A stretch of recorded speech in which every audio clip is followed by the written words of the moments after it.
Cheers and welcome to Bourbon Forge Fishing. Thank you for watching. Currently drinking C919 ECBP back from 2019. Thank you, Matt. Appreciate that. We've got a bunch of allocated stuff on the table, and I've done some videos on secondary market collapse, falling prices. I want to kind of do an update, talk about where we are, and really get into specifics about the price changes and just how dramatically this happened. This is about the mid to 3/4 time period of 2023. Within a 2 to 3 month period, somewhere in there was a quick collapse in the secondary market in my state, Washington State. A lot of bottles, like for example, Elmer T. Lee, Stag Jr., Weller 12, Weller Full Proof. They all sat at about $200. They've come down to $150 pretty much across the board. So about 25%. And I think that's usually around 20 to 30%. Rock Hill Farms, I think now goes in the low 200s, 220-ish. I think used to go pretty consistently for 300. These Taylor barrel brews, which are phenomenal, especially batch 12, would go, I think, consistently 350 to 375, have come down to about, I think, 275. So that's a very significant cut on those. A lot of these purple tops, right? These Willet purple tops, a lot of times something like this would go for 600. I think these go for 400 now, something like that, 425. If I remember correctly. A lot of purple tops I've seen the secondary market come down $100, $150, $200 like consistently on those. So it's across the board with a lot of different products.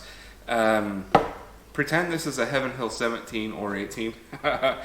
These Heaven Hill 17 would consistently go for $1,500, $1,600, and I expected the 18 to come out around that price in the secondary market, but it did not. These, I think, go for 17, 18s go for like 1,200, something like that, 13. Here's another shocking one, King of Kentucky.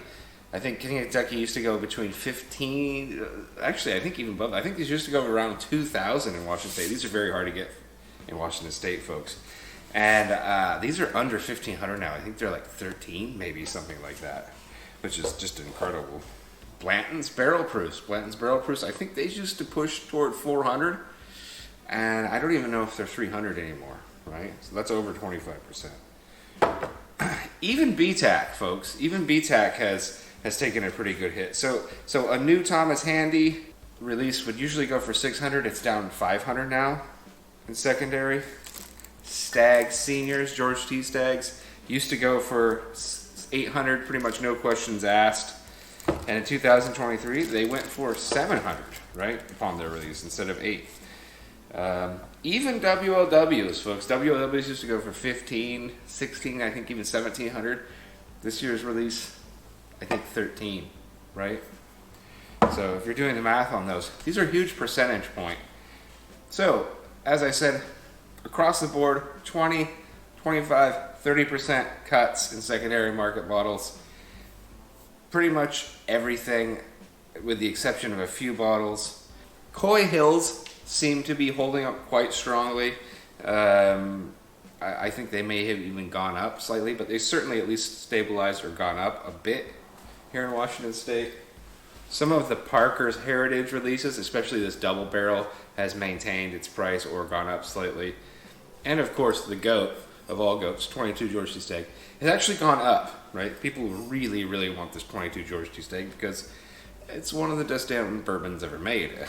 So this one, I think, if you have bottles of these, the value of this is always going to go up. So that's sort of what's going on there. Leave your questions, comments down below.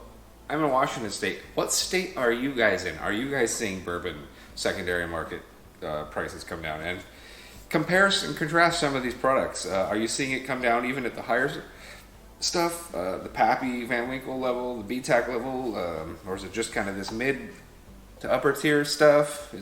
I'm really curious what's going on in other states, so let me know in the comments down below. Been watching Bourbon Forage Fishing. Thank you very much and take care.